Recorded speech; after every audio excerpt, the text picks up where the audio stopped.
माँ बोली, तुम्हें अपनी बहन के साथ सोना पड़ेगा। मैंने कहा, क्या कह रही हो माँ? माँ बोली, हाँ बेटा, घर की इज्जत है। कोई बात नहीं भाई, मेरा इज्जत लूट नहीं रहा है बल्कि इज्जत बचा रहा है। और वह तैयार हो गई। नमस्कार दोस्तों, मेरे में स्वागत है। अगर चैनल में पहली बार आए हो तो चैनल को सब्सक्राइब कर ले दो। दोस्तों, आज मैं अपने घर की कहानी सुना रहा हूँ क्योंकि यह बात ऐसी है कि मैं किसी को कह नहीं सकता। मेरे दिल पर एक बोझ बना हुआ है। मैं चाहता हूँ कि आज अपने दिल की बोझ को कम करो। मैं 21 साल का हूँ और मेरी एक बहन है। सुनीता 26 साल की है और रंग गोरा, बॉडी फिट रखती है और देखने में काफ़ी खूबसूरत है। जो भी एक बार देख लेगा वह पागल हो जाएगा। मेरे घर में मेरी मम्मी और मेरे पापा तीनों रहते हैं। अनीता दीदी की शादी हो चुकी है। वह अपने ससुराल में रहती है। मैं बिहार में रहता हूँ और अनीता दीदी बोकारो में रहती है। दीदी की शादी हुए 6 साल हो चुके हैं, पर अभी तक कोई बच्चा नहीं हुआ था। पर आज मेरी माँ के कहने पर मैंने अपने दीदी को माँ बनने का ख्वाब पूरा किया है। आज मैं आपको यही कहानी बताऊंगा। आपको थोड़ा अटपटा तो लगेगा, पर यह 99 सच है। मेरा नाम बबलू है। मैं अभी पढ़ाई कर रहा हूँ घर पर। पापा मम्मी हैं, दोनों जॉब में हैं। एक दिन की बात है। रात में सुनीता दीदी का फ़ोन आया। माँ छत पर जाकर करीब 2 घंटे बात की। फिर जब नीचे आई तो रोने लगी। मुझे कुछ भी समझ नहीं आ रहा था। वो पापा को कमरे में ले गई और सारी बात बताए। मुझे उस समय तक कुछ भी नहीं पता था। बस बाहर आकर मुझे बस इतना बोली कि कल तुम्हें सुनीता दीदी के घर जाना है, उसको लाने के लिए। सुनीता दीदी दूसरे दिन शाम को आ गई।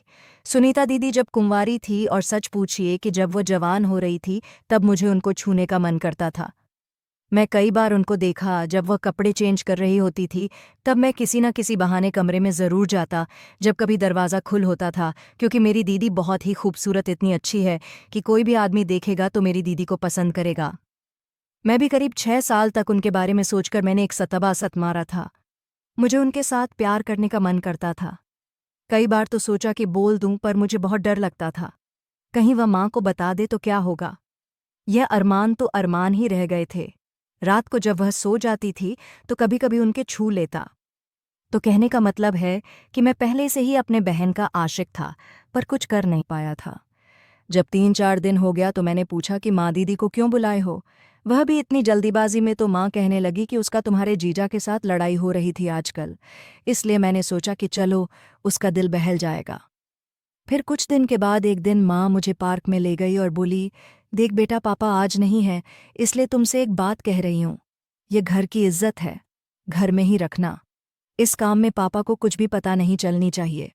तो मैंने माँ से कहा कि माँ, कौन सी ऐसी बात है जो आप कह रहे हैं? आपके लिए तो मेरी जान हाजिर है, आप मुझे बताओ प्लीज़। तो माँ कहने लगी, मुझे सुनीता ने बताया है कि वह अपने पति से माँ नहीं बन सकती।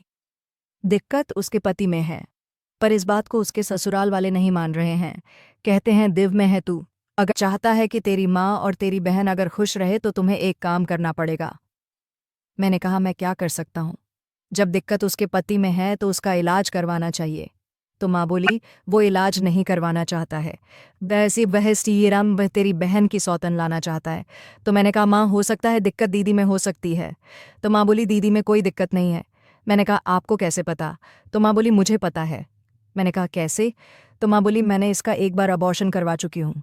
मैंने कहा, अबॉर्शन? दीदी का बोली, हाँ, जब वो कुमारी थी तभी वह ट्यूशन वाले सर से रिश्ता बना ली थी और प्रेग्नेंट हो गई थी।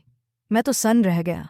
मैंने सोचा बताऊं, जिंदगी भर में एक सतपा सत कर काम चलाया और कोई मेरी बहन को प्रेग्नेंट कर दिया। माँ बोली, क्या सोच रहे हो बेटा? मैंने कहा, कुछ भी नहीं माँ। तो माँ बोली, जिंदगी में बहुत सारे कुछ से इंसान को गुजरना पड़ता है। तो मैंने कहा, तो इस बात से साफ जाहिर होता है कि जीजा जी में ही दिक्कत। माँ बोली, हाँ, अगर तुम्हारी बहन 1 साल के अंदर माँ नहीं बनी तो वह दूसरा शादी कर लेगा। मैंने कहा, तो क्या कर सकता हूँ? तो माँ बोली, तुम्हें अपनी बहन के साथ सोना पड़ेगा। मैंने कहा, क्या कह रही हो माँ? माँ बोली, हाँ बेटा, घर की इज्जत बचाने के लिए तुम्हें यह काम करना पड़ेगा। मैंने कहा, ठीक है, पर दीदी वह क्या? ये तो माँ बोली, तू चुप हो जा। मैंने बात किया था, दीदी से पहले तो नहीं मान रही थी, पर आज वह मान गई है। बोली, कोई बात नहीं भाई, मेरा इज्जत लूट नहीं रहा है बल्कि इज्जत बचा रहा है। और वह तैयार हो गई। तो दोस्तों, अब मेरे घर में एक दुल्हन आती है और उसका सेज सजाने का काम होता है और दूल्हे दुल्हन के मन में लड्डू फूट रहे होते हैं। बस यही हाल मेरे घर में था। मैं भी सोच रहा था कि रात को दीदी के साथ कैसे होगा। माँ भी खुश थी कि अब तो अनीता माँ बन जाएगी और शायद सुनीता दीदी भी खुश होगी। मैं तो कुछ ज्यादा ही खुश था। बरसों की चाहत आज जो पूरी हो रही थी, जिसको जवान होते देख देख आज मैं उसके साथ प्यार देने वाला था। जब से दीदी को यह बात पता चल गया कि मैं मान गया हूँ, वह मेरे सामने नहीं आ रही थी। रात को मैंने खाना खाया। दीदी अपने कमरे में ही खाना खाए और रात को करीब 11 बज गए थे। माँ बोली, जा बेटा जा, इज्जत रख ले। मैंने माँ को कहा, आप चिंता नहीं करो, और माँ अपने कमरे में सोने चली गई। मैं दीदी के कमरे के पास पहुंचा तो दरवाज़ा अंदर से सजा हुआ था। मैंने दरवाजे को खोला, अंदर गया। दीदी पलंग पर बैठी थी। वहां जाकर खड़ा हो गया। दीदी मुझे देखी और बोली, क्या कहूँ, मुझे कुछ भी समझ नहीं आ रहा है।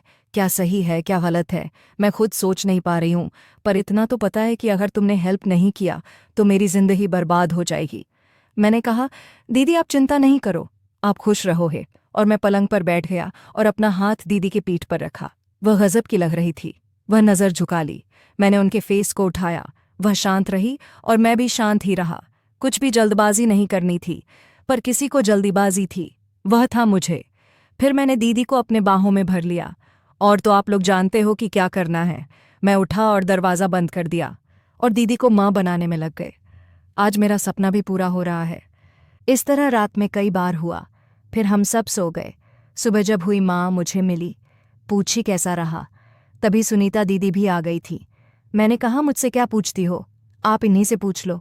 दीदी बोली, बहुत अच्छा रहा, आज तक ऐसा नसीब नहीं हुआ था। माँ बोली, बस मेरा अरमान पूरा हो जाए और तेरा घर बस जाए, मेरी तो यही तमन्ना है। फिर क्या था दोस्तों, दीदी यहाँ 11 दिन तक रही और जितना हो सका मैंने उनके साथ प्यार किया। फिर जीजा जी आ गए दीदी को वापस ले जाने के लिए।